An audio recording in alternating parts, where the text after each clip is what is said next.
Hello friends, this is Kanchan Singh. Welcome back to my channel maths with KS.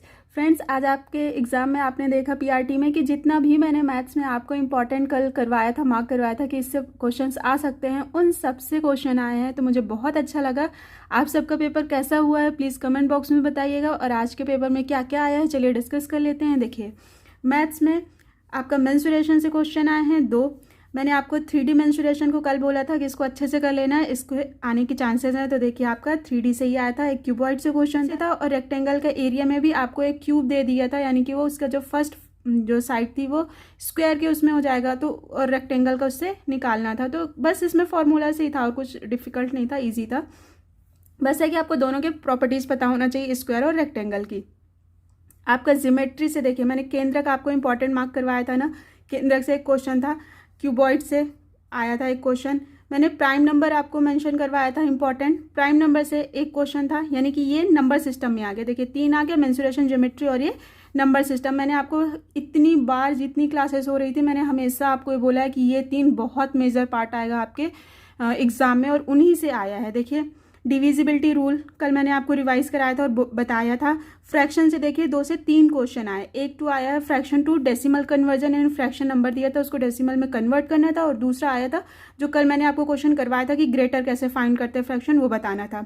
LCM HCF से आया था। जब मैंने आपकी क्लास ली थी तब भी मैंने इसको बहुत इंपॉर्टेंट मार्क करवाया था, जो एक फॉर्मूला बताया था, मतलब पहली संख्या मल्टीप्लाइड बाय दूसरी संख्या is equal to LCM to HCF वाला फॉर्मूला मैंने आपको बताया था। वहाँ से एक क्वेश्चन आया है। पैटर्न से एक क्वेश्चन था, मेजरमेंट से एक क्वेश्चन था, बाकी शायद अलजेब्रा से थे, क्योंकि वो बस सिंपल सॉल्व करने वाले क्वेश्चन थे। तो पेपर इजी था, मैथ्स का बहुत इजी था।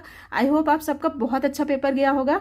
चलिए सीडीपी में देख लीजिए। सीडीपी में आपका मनोदर्पण से पूछा था, एनईपी से 2 क्वेश्चन थे, आरटीई से एक्ट से शायद 2 से 3 क्वेश्चन थे, एनसीएफ से क्वेश्चन था 2005 से, स्कूल मैनेजमेंट था, एडोलसेंस से 2 क्वेश्चंस थे। आपका ईसीसी पूछा जा रहा था, जो कि होता है अर्ली चाइल्ड केयर एजुकेशन, बाल वाटिका से था। पेडागोजी का सिंपल अर्थ ही आपको पूछ लिया गया था, बाइगॉत्स्की से क्वेश्चन था। ईवीएस में आपसे पूछा गया था चांगपा जनजाति से क्वेश्चन था, तो ये आप सबको पता है कहाँ पे होती है, लद्दाख में पाई जाती है। आपके स्लॉथ से था, एलिफेंट से था, आपके महासागर पूछे गए थे। फूड की बात करें तो आपके विटामिन से क्वेश्चन थे। फूड चैप्टर में ओजोन से रिलेटेड क्वेश्चन था। अगर इंग्लिश की बात करें तो इंग्लिश में वही सिंपल आ रहा है, बस ये है कि हाँ, इस पीआरटी में इंग्लिश में भी पैसेज आया, हिंदी में भी पैसेज आया, ठीक है। और जो सबसे ज़्यादा मेन चेंज हुआ है, जो इसमें मतलब आप बोल सकते हो कि किस नहीं पढ़ा होगा या जिसने एनसीईआरटी नहीं की उससे नहीं बना होगा, क्योंकि ये सीधे सीधे इसमें स्टोरी के आपको 3 to 4 लाइन दे दिए थे, और वो पूछे थे कि मतलब किस स्टोरी के हैं या किसके कैरेक्टर हैं, तो ये दिया हुआ था।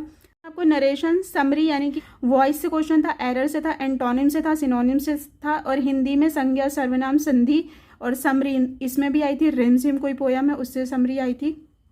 आपके कंप्यूटर में एमएस एक्सेल और वर्ड से क्वेश्चन था। ईपी रोम का फुल फॉर्म पूछा था। विंडोज 10 के ब्राउजर से रिलेटेड एक क्वेश्चन था। वीडीयू का फुल फॉर्म होता है विजुअल डिस्प्ले यूनिट, यानी इसका फुल फॉर्म होता है। आपके रीजनिंग में सिटिंग अरेंजमेंट था, साउथ की साइड फेसिंग का क्वेश्चन दिया हुआ था। वेन डायग्राम से था, इसमें एक ट्रेन से रिलेटेड क्वेश्चन था।